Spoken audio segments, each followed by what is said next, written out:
contest,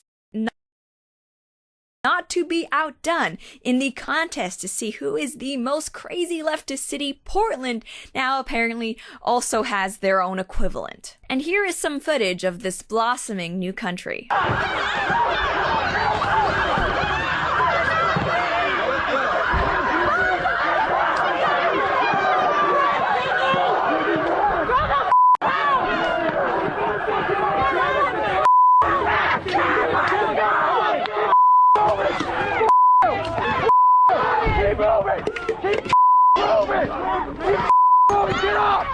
So a lot of you are probably familiar with Portland as essentially the mecca of Antifa, and with so many far-left activists in the area, really, I'm kind of surprised that an autonomous commune hasn't developed there sooner. But we have this piece on, I don't even know if it has a name yet, The Area, written by Andy No for the Post-Millennial. He explains that Black Lives Matter, Antifa, and other left-wing extremists have repelled police and created a new autonomous zone in North Portland to protect a house being illegally occupied by squatters.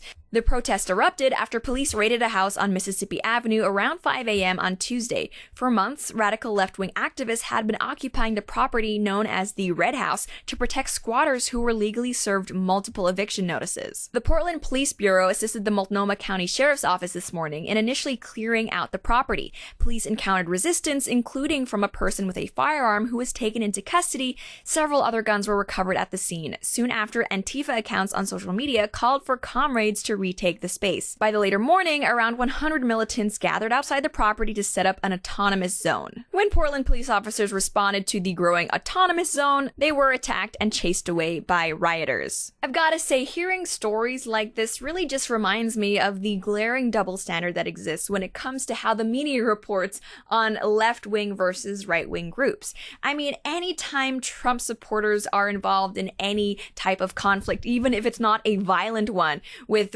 liberals or leftists, they are branded as extremists, radicals, you name it. But left-wing extremists like Antifa, like BLM, can literally murder, riot, loot, and heck, try to set up autonomous zones with armed militias, and there's almost nothing reported on it, at least not by the mainstream media. This type of thing, neighborhoods being captured by armed extremists and being declared autonomous zones, this is the type of news you expect to hear coming out of, I'm sorry, but a third world country, right? Not the United States of America. If I were in charge, I would send a SWAT team into this autonomous zone ASAP to arrest every single participant and heck, even accomplice, because in a developed society, you can't just have splinter groups forming autonomous zones within your city. It doesn't work like that.